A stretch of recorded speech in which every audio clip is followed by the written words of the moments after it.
Hello friends, কেমন আছেন সবাই? প্রবাসী জীবন একটি ব্লগে আপনাদের স্বাগত জানাই। উপরে টাইটেল আর থাম্বনেলস দেখে আপনারা তো বুঝেই গেছেন যে আজকে আমরা কোথায় যাচ্ছি। আমরা যাচ্ছি একটা স্কুটি নেওয়ার জন্য।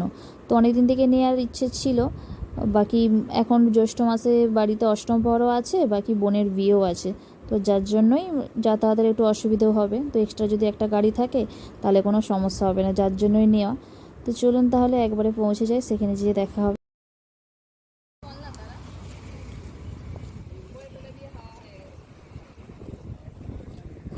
এই যে আমরা গাড়ির শোরুমে চলে এসেছি। তো আমাকে ওর পাপা বললো যে গাড়িগুলো দেখো কোনটা কি পছন্দ হয়।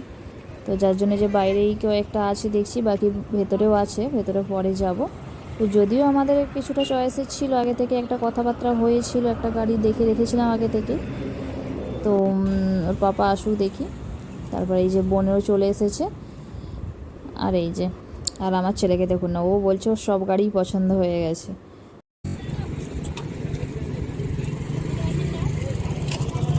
চলুন এবার ভেতরে যাই।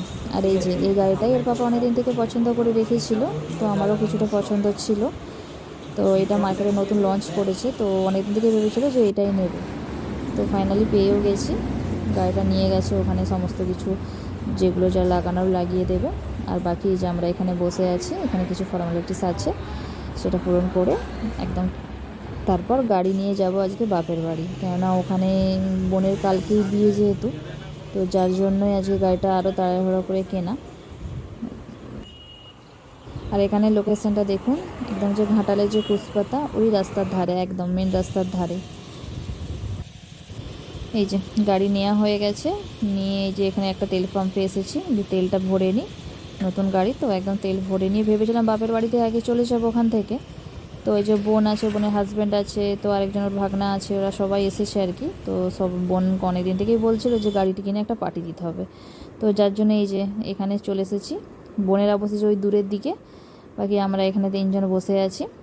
চলুন তাহলে এখানে কিছু খাওয়া দাওয়া করিনি, করে একদম সোজা বাপের বাড়িতে চলে যাব। এই যে বাপের বাড়িতে চলে এসেছি, এসে দেখছি যে আলতা উৎসব শুরু হয়ে গেছে। তো বিয়ের আগের দিন যে আলতা পরানো হয় না, বাড়ির পাশাপাশি যে কাকিমা জেঠিমারা যারা থাকেন, বড়রা থাকেন, ওদের সবাইকে ডেকে আলতা পরায়। তো সেটাই হচ্ছে, এটা হয়ে যাক তারপর বোনকে নিয়ে যাবো শাঁখা পড়াতে। ওকে শাঁখা পড়াতে নিয়ে আসতে আসতে অনেকটা রাতই হয়ে গেল প্রায়, কেননা বিকেলবেলা এত পরিমাণ ঝড় বৃষ্টি হয়েছে। তো যার জন্য ঘর থেকে বেরোতেই পারিনি, আর না বেরোলেও তো হবে না, জানি বিকেলেই নিয়ে যাব, তো বৃষ্টির জন্য আর আসতে পারিনি। তো এই যে এখন কারেন্টও নেই, অন্ধকারের মধ্যে ওকে নিয়ে এসেছি শাঁখা পরানোর জন্য। লাইটটা ওইদিকে টানে রাখ, এদিকে লাগছে। ওইটা একটু লাগবে বাবা, সহ্য করো। যা মানাবে অন্য শাখা মানাবে না। রাম রাম হাতটা নামা সোজা দিকে, একটু কষ্ট হবে প্রথম শাঁখা পড়লে, কিছু করার নেই বাবা। আজকে আমি এগুলা খুলতে পারিনি বলে আর পরিচয় দিচ্ছি। আমি ওই জন্য সবসময় বড় বড় শাঁখা পরি। আরে আমাদের বড় বড় তখন তো এগুলা বলেছি আর হ্যাঁ, এই যে আমার চয়েস করছে তো ভালো শাখাটা কোয়ালিটি, ওই শাখাটা আমারও পছন্দ হয়েছে। অবশ্যই এই শাখা দুধের মতো থাকবে। আর হচ্ছে একটু সেই চুন টুন মাখিয়ে বলে পরিষ্কার করতে বলে, কিন্তু না মানে এই যে ওকে শাঁখা পরানো প্রায় হয়ে গেল। তো এটা হয়ে গেলে বাড়ি চলে যাব, যে দেখি মা কি রান্না করেছে আজকে, তাই বড় ভাতও আছে।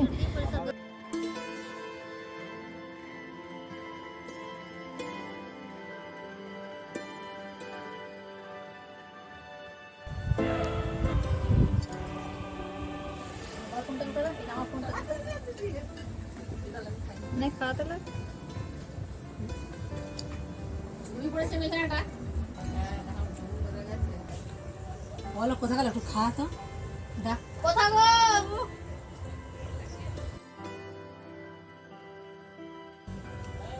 শোনো একবার, হাতটা এভাবে রাখতে হবে। ইয়া করছে একটু বোনকে একটু খাইয়ে দাও আর ছবি তুলে দাও, আমার ফোনটা রাতটা বেশি বেশি আসে। এই ঝড় বৃষ্টির মধ্যে আমার মা রান্নাও করেছে দেখুন, তার ছোট মেয়ের বিয়ে বলে কথা সামলিও। যাই হোক, বোনের আইবুড়ো ভাতটা আজকে হয়ে গেল। তো কালকে আছে আবার বিয়ে। তো এখন রাত প্রায় 11টার মতন বাজে এখন। চলুন তাহলে ভিডিওটি আজ এখান পর্যন্তই, দেখা হবে পরের একটি ব্লগে। ততক্ষণ আপনারা ভালো থাকুন, সুস্থ থাকুন, নমস্কার।